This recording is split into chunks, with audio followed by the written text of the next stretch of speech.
shot from Curry with 0.6 of a second remaining. The brilliant shooting of Stephen Curry continues. Back to Green, into the hands of Poole. Fast break down to Weber. He turns. Look up behind the back. And the step and the foul. What a play by Weber. I've never seen a shooting display like this. Never. 37 in a quarter.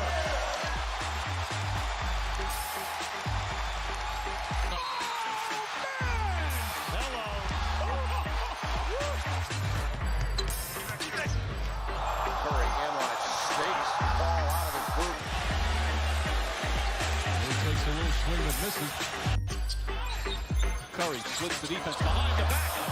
Fires a three. Oh, he puts it in. What a spectacular move. That could be the greatest move I've ever seen. Here's Curry for the record. It's good. There it is. Stephen Curry, the all-time three-point king in the NBA. Fuck it. We'll do it live.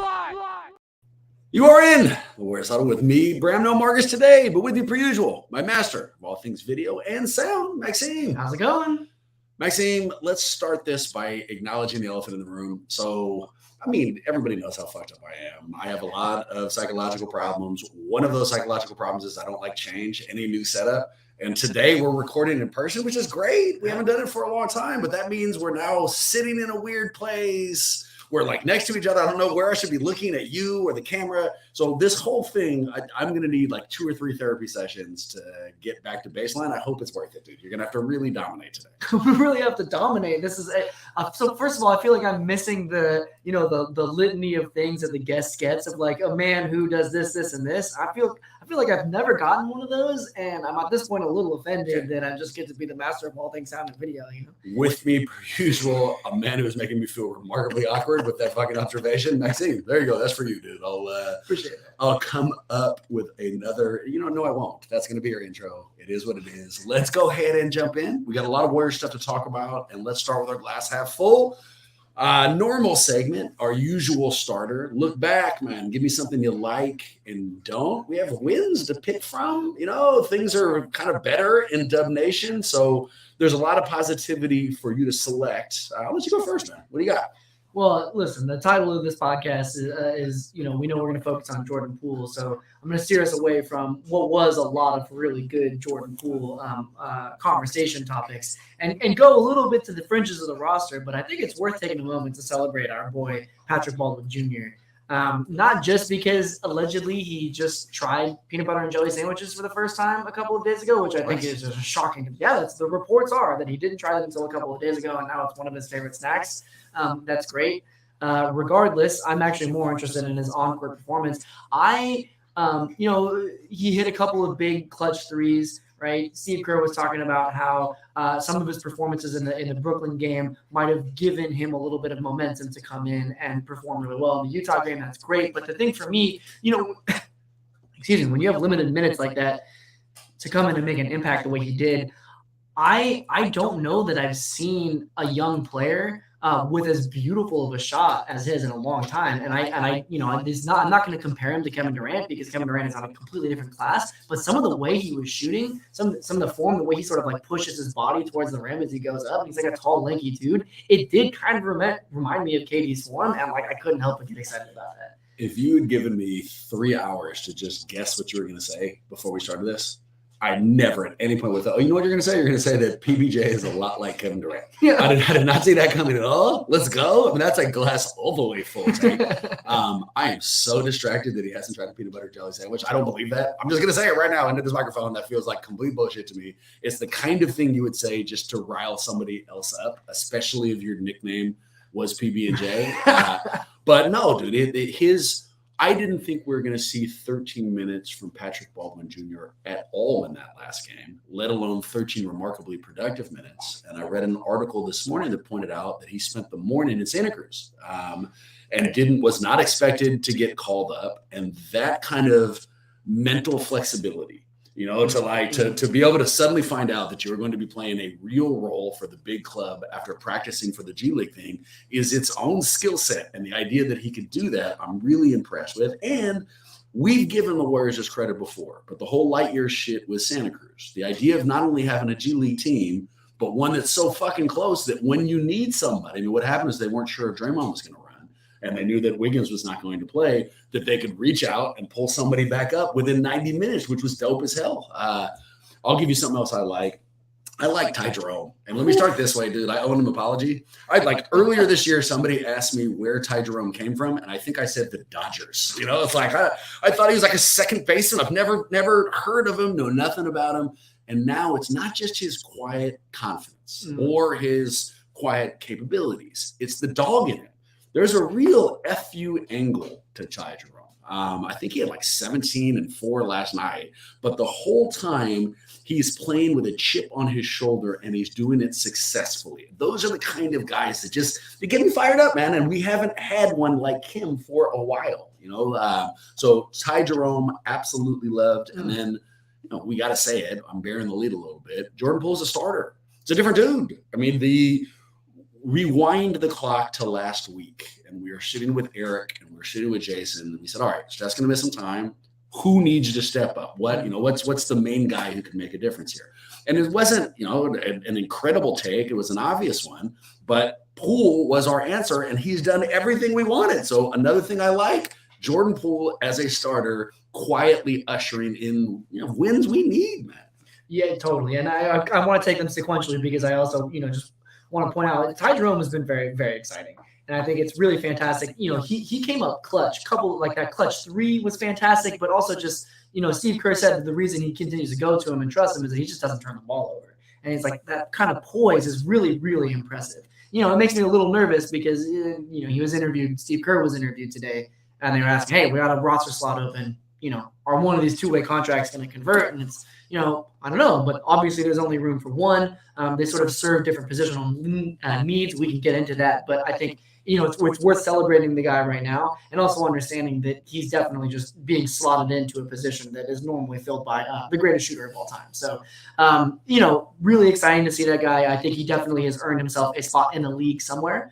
Based on what I'm seeing now, it'd be awesome if that was on the Warriors, but I don't know that he is exactly the person that we need. Meanwhile, on the other end, Jordan Poole, that is the kind of person that we need. I think the type of performance that we've been seeing over the past couple of games from him is what we thought he was going to be when we were having conversations at the beginning of the year about how he's maybe the front runner for 6th man of the year. Sure.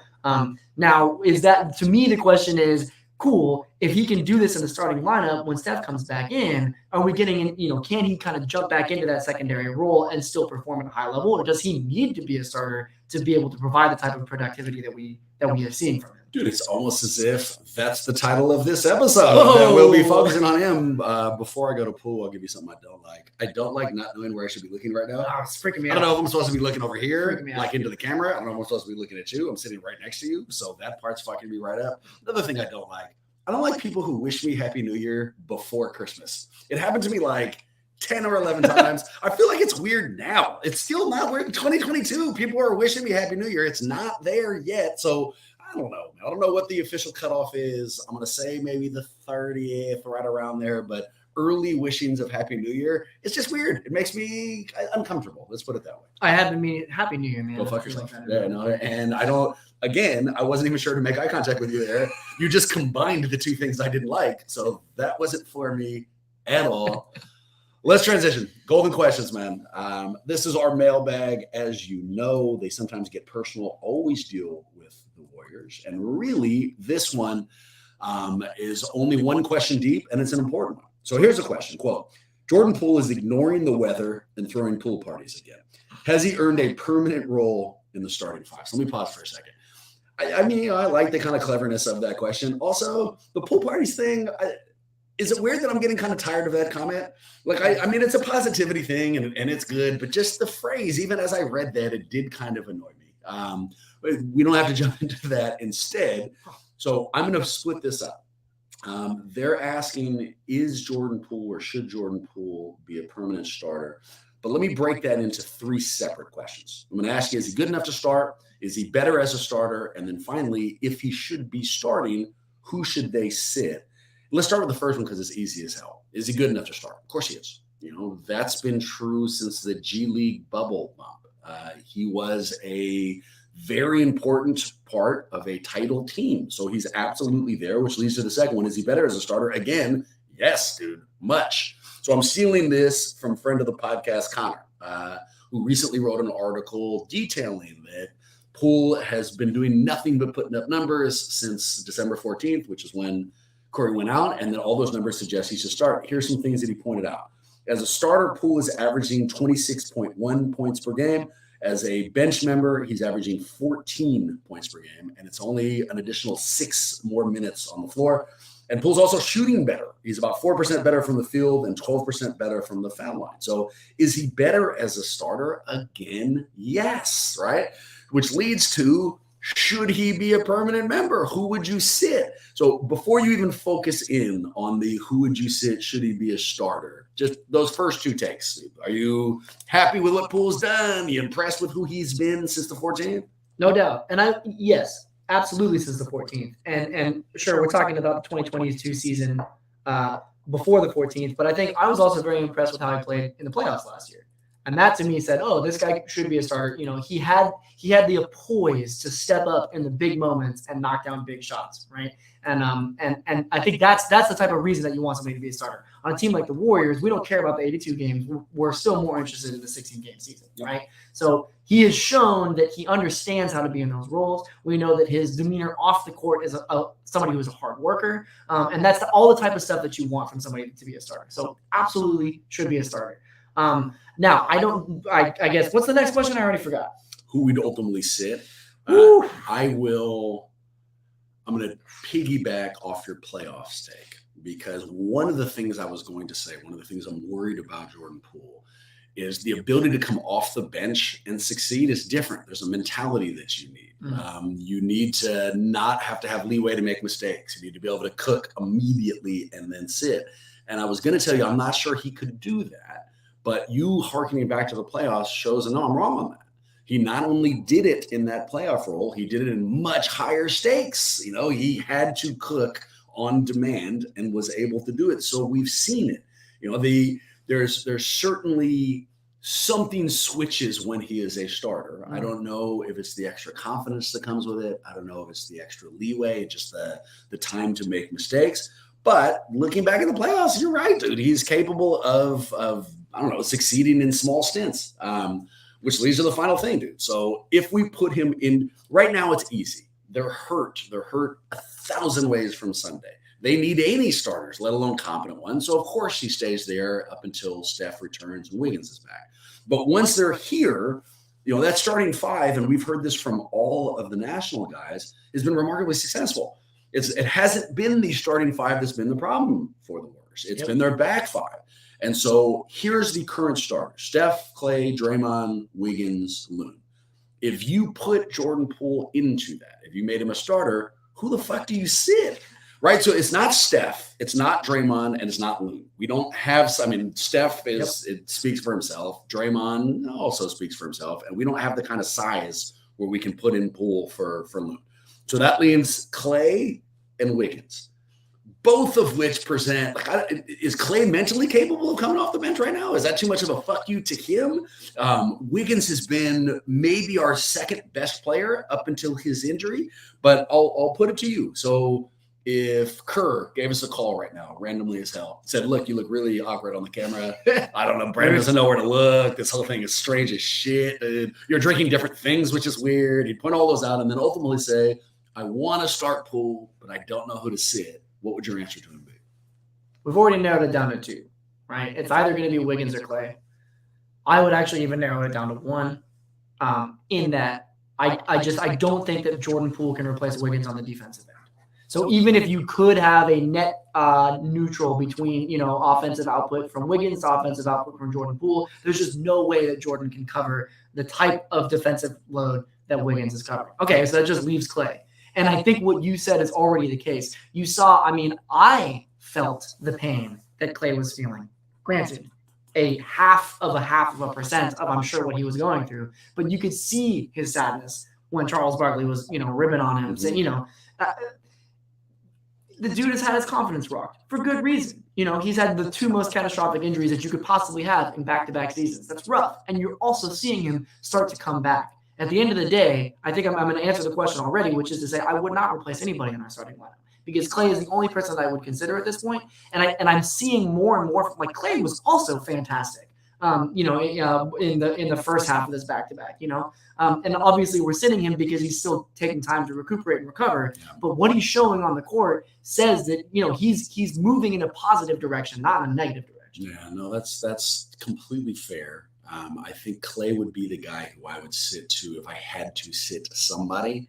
And I'm not sure he's coming from enough of a confidence base right now. Right. So like the easy thing is the second that Andre decided to be our sixth man when he first joined here, the second that Steph decided to come off the bench when he came back from an injury last year in the playoffs, the Warriors have established it's okay to come off the bench. It doesn't matter who you are. This is a flexible scenario. Everybody can check their ego at the door.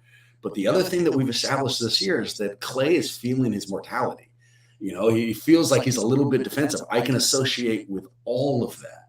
And the move of, I'm fine coming off the bench comes from a confidence, a bravado that I think Klay is capable of, but I'm not sure he has right now.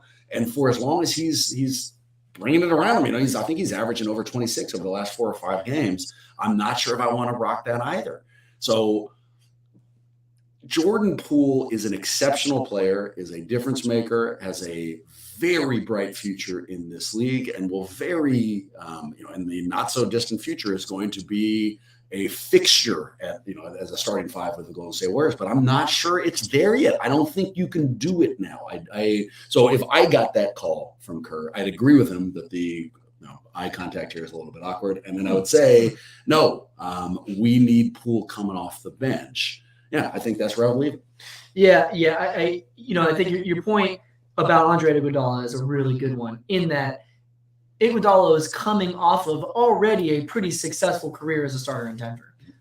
And he came in, I think, as a very shrewd man in the second half of his career saying, I'm probably, maybe I could start on some teams right now, but overall I'm trending into the category of like, I'm probably going to be more productive in smaller spurts, being more of an anchor in the second unit. All of that stuff sort of makes sense. Klay, I think, still deserves from all of us as Warriors fans and from the organization another opportunity to prove that he still has what it takes to be a starter. And I'm still seeing that he's, like I said, trending in the direction where he should be a starter. And I don't want to take that away from him yet because I do think, I hope that Klay retires as a Warrior. And that means at a certain point he's going to be coming off the bench. And I don't want him to have regrets. I don't want him to be saying like, what if, it happened too soon for me. I want him to be like Andre, able to say, it's my time. I'm going to choose to take the step back. And you can tell that he's not ready to say that for himself. It's a reflection of self-confidence, man. Anytime you're voluntarily taking a step back, the only time that works mentally speaking is if you're fine, and I haven't had a conversation with Klay. I don't know this at all, but based only on the interactions he's had with both the media and Charles Barkley and like literally talking about, his mortality and everything he's had to go through, I'm not sure he's in a confident enough place to take that back step. And I'll be frank, between the two, right now, I'm still interested in keeping Klay happier. It just is what it is. There's another random question I didn't include on the outline, but we got it through the email. If you could trade Jordan Poole for LaMelo Ball right now, would you do that trade?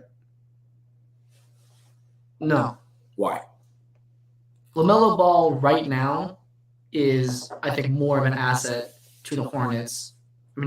He's more of an asset to the Hornets than Jordan Poole is to the Warriors. There's no doubt about that. I think maybe also right now, I'm going to stop qualifying it. He is generally a better basketball player, right? He's much closer to being an all-star than Jordan Poole is. However, again, what I'm understanding is there's a certain work ethic that Jordan Poole has that I think is going to take him longer and farther in the NBA than what we're seeing from LaMelo right now. And I think if you reverse them into the different roles, you might see Jordan being just as successful as LaMelo is at this point, because LaMelo would have had to take the same role that Jordan Poole has taken on the Warriors, where he's had to come off of the bench, had to earn his minutes, had to work really hard just to get into the lineup at all. And it's just it's apples and oranges. He was given the green light completely in Charlotte. And that provides a space to be a different type of a ball player than Jordan Poole sitting off of the bench on the Warriors. I'd say no to that deal immediately. If I'm starting a fantasy team, I take LaMelo Ball, of course. If I'm trying to add to the Warriors, it's Jordan Poole. And really what we're talking about is the draft pick. That's where LaMelo Ball would have come into our life. Instead of Wiseman, it would have been Ball. But had they selected Ball, Jordan Poole doesn't make this leap. And as far as what Golden State needs, they don't need another distributor. That's not what they need in any way. They don't need any more star power. Again, we're all set there. We need the exact skill set that Jordan Poole has, hopefully in the second unit, if he can ultimately make that flip over. Could you? So I'll keep it personal. When I played basketball, I need to be able to make mistakes. If I knew that I was missing a shot and they would take me out almost immediately, there's no way I would play well. That's just not who I am. I need a whole bunch of leeway. And so in that second role, I can associate with Poole. I would much prefer, okay, go out there. We believe in you. Take as much time as you want. You miss some shots, no problem. We don't need it, as opposed to that secondary unit of you need, this. You have a very small amount to succeed, and you have to succeed right now. I wouldn't be good at that. If you told me right now, be funny. Like right now, you have 8 seconds to say something funny or tell me a story. I'd fucking choke, dude. I don't like that kind of pressure. It's its own personality type. So I agree with you completely, but I don't actually think that's the position that Jordan Poole is in. He's not being told right before the game's about to go on, oh, guess what? You're coming off the bench. I don't feel like you agree with me completely. Or we must use that term differently. No, I'm saying if you're given, right, you're a lawyer, right? You understand there's prep work that goes into your job to be able to walk into a room and position people to operate in the way that you hope that they want to operate in, right? It doesn't matter if you're coming off the bench or not. Steve Kerr comes to you and says, hey, Bram, Jordan Poole, whatever, you're going to be coming off the bench for the foreseeable future. You're going to prepare yourself in a way that allows you to succeed in those moments. And there at that point, this is, for me personally, if I'm given that opportunity and I'm told this is what's going to happen, I'm going to focus all of my energy to coming off the bench and really succeeding in those fine moments. And sure, if I miss a shot, okay, I'm going to get pulled, but there's a consistency to that. Eventually, unless I shouldn't be in the NBA, which Jordan Poole should be in the NBA, he's going to hit those shots. And when he does hit those shots, he's going to be rewarded with more minutes. Again, coming off the bench, sure, but it's like there's a consistency in how Kerr coaches his team, and so it helps, I think, in the aggregate for Jordan Poole to see, okay, I am rewarded for doing the things the right way, and I actually would then in that environment actually really relish that opportunity. Makes sense. I'm distracted because right now I'm still disbelieving that Patrick Baldwin Jr. doesn't eat peanut butter and jelly sandwiches. I won't get over that. It seems like the kind of bullshit lie that'll never get over. That and the recent comment from NoCap757, what's up, Bram and Nick Wright? That's also making me really happy. How are you feeling about the Nick Wright comparisons? Well, okay, so a little bit behind the curtain is that Bram and I decided before we went on that we would look at the camera the whole time, right? Because I haven't looked at it one time. Right. That's what Fitz and Kalena do when it cuts to them, right? And Exactly. It's like there's no right answer here. But I think Bram was like, wait, this is awkward, and so I'm gonna look at Maxime, and I'm seeing this comment. I'm like, well, I can't look at the screen again because it's so great. Completely distracting. It's so great. It makes me feel like I'm with a celebrity. So here, we'll put this to bed on this one. But how do you feel about the Nick Wright comparisons? You're fine with them? Do they kind of hurt your feelings? Like, where are you? People say I look like Derek Carr because of the Delphine circles on my eyes. It makes you feel any better. So that doesn't make me feel any better. Wow, we're comparing like a very successful athlete to a guy that shits on the Warriors. They didn't say it fucking. It's because of my arm strength. It's because we both look like we do heroin. So it definitely was not meant as a compliment to me. If it makes you feel any better. It doesn't. It still doesn't make me feel any better. I like it. That guy bums me out. I don't know if it's because I'm associating his takes with what he looks like, but I can't. It doesn't. I'm not a fan. It is what it is. Now that we have that comment on the screen, I can start looking at the screen as opposed to you, since it is now my favorite thing. So give me your final answer. If it's up to you, Jordan Poole, everybody's healthy. Jordan Poole should be on the bench to start games, or should be a starter? He should be coming off the bench, and I think we should celebrate what that means for just how lucky we are as a fan base that we can't slot Jordan Poole into our starting lineup, because it is not any slight on Jordan Poole whatsoever that we don't think that he could replace any of the starting five. I mean, obviously, we're really only talking about the guard positions that would be reasonable here, maybe 3 in some super small lineup, but that's fantastic. That's good news, not bad news. It's also how you deliver the message. I mean, really what you're telling him is you are a huge key part of our championship run this year. That we are fine starters. We're doing great there. The biggest problem we have as far as title contention is our second unit. And you know what, Jordan? You know what our fucking solution to that is? You We believe in your skill set more than anybody else in this franchise or anybody else we could obtain to take us over the hump. And then you couldn't give him a bigger compliment. It's just a matter of, can he make that transition? I think he will, but I'm not positive.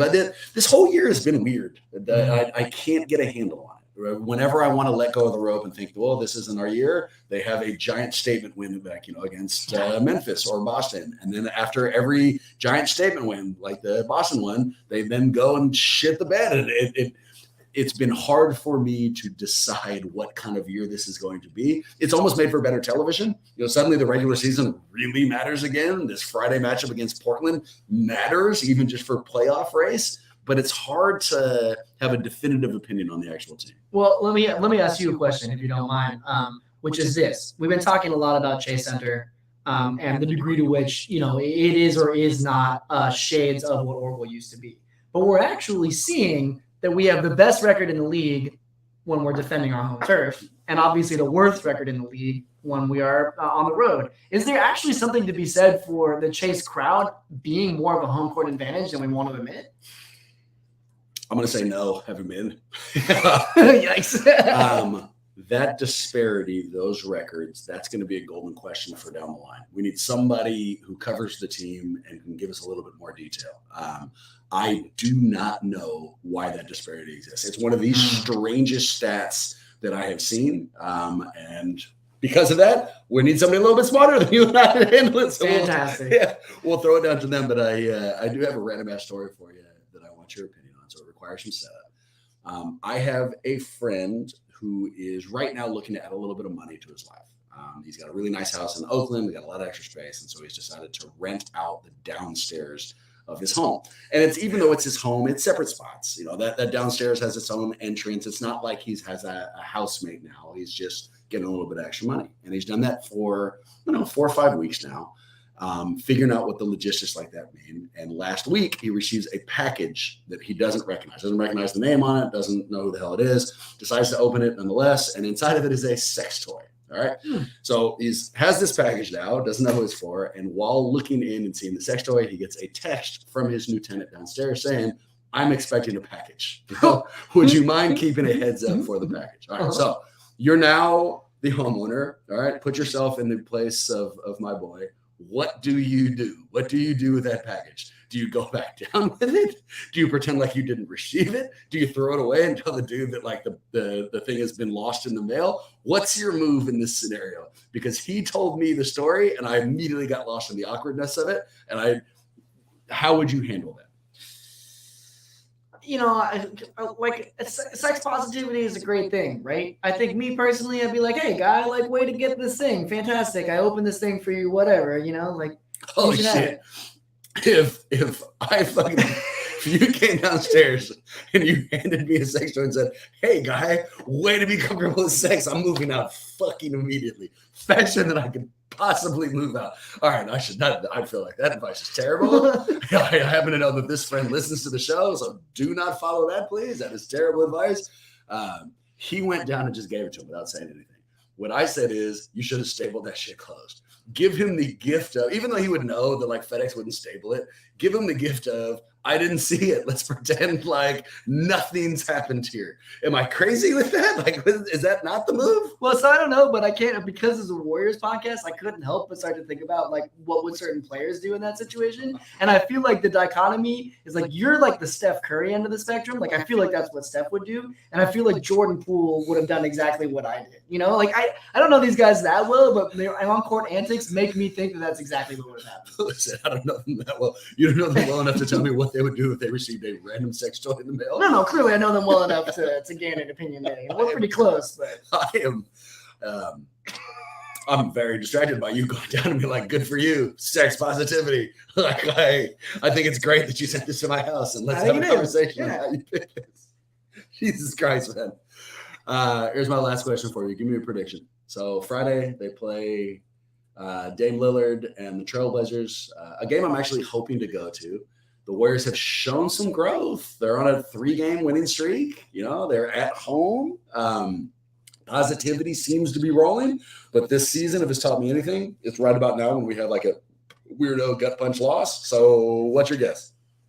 Yeah, it's so true. This is the type of thing that we could have that weirdo gut punch loss, especially like I know that Utah was at one point early on in the season the number 1 seed in the West, but they're not a great team, you know. Like They're trying to lose. we gutted out a win, you know. We like maintained contact for the whole game with a team that is trying to tank. So you know, Portland is in maybe a slightly different situation, and I you know, Dame typically shows out pretty well in Oakland because that's his home turf. So am I a little bit concerned about us blowing this one? Yeah, I absolutely am. But I'm maintaining optimism. Clay's going to be in the lineup, and I think we have momentum right now, and I know that the Warriors want to maintain that momentum. So I'm saying we pull off the W. Has Fox Sports wanted that should be there? Are you going to be in person or? Yeah, the shit on the Warriors the whole time. Yeah, my name's Nick Wright. Yeah, just I mean, like really, you're gonna have to like slick back your hair a lot more, like put some product in there to really sell it. Have you decided like maybe we can get you a fake credential? Like you go in and tell people you're Nick Wright. Wow, actually, that's a super compelling idea. Let's go. I would be willing to cosplay Nick Wright to see if I could sneak in to press Cosplay? Fuck, you look like God damn it, stop it! You don't have to fucking This is the cosplay worst. for what? This is What are the you worst. talking about? It's exactly you. I guess a runaway victory.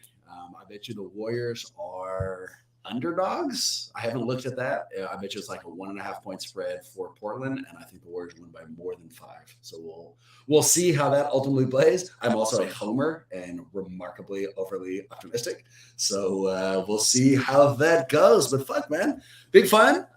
If you guys want to reach out to us, let us know that Maxime does look like Nick Wright, or that Maxime looks exactly like Nick Wright. I mean, whatever Nick Wright takes you have, you can send those all to huddle@warriorshuddle.com. We're also up on social media. Our lone presence there is on Twitter. That one's at Warriors Huddle. With that in mind, Happy New Year. It's the appropriate time to say that. Go Warriors. Hopefully, we'll see you real soon.